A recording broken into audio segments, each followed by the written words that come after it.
You know, with Thanksgiving coming up in a couple of days, I've decided to share a fucked up Thanksgiving memory.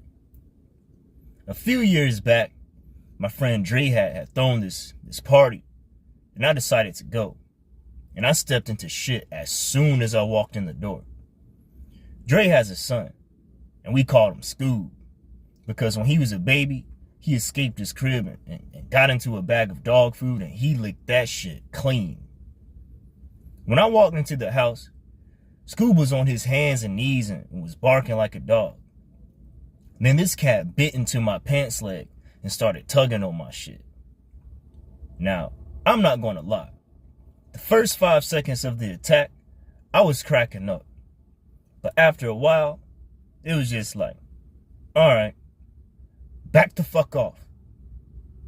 But it was like talking to a fucking dog. Like, the more energy you give them, the more excited they get. I actually ended up having to axe kick this cat on the top of his head just to get him to let go. After he scurried to the back of the house, I went to my boy and was just like, hey, Scoob is 26, still nipping at my goddamn pants leg. That man needs a job. Dre was just like, nah, man, that doesn't even matter, bro. The food is ready, and it's time to eat. After he said that, Scoob and his issues completely left my mind. This man made hibachi chicken, squid, collards, cheeseburgers, and hot dogs.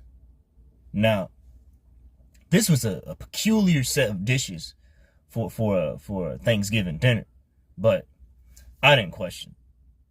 So Dre goes up to get some more collards, and I'm assuming he got the last bit because his girl Big T just grabbed him by the shirt and told him, "Rise up off them collards, boy."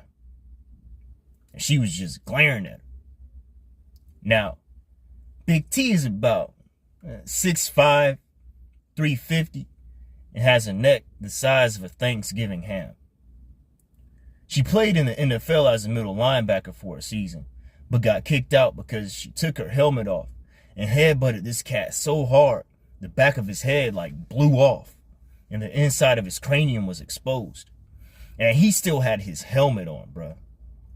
So Big T had a chip on her shoulder, and the frame could do some damage. With that being said, Dre refused to give her the collars.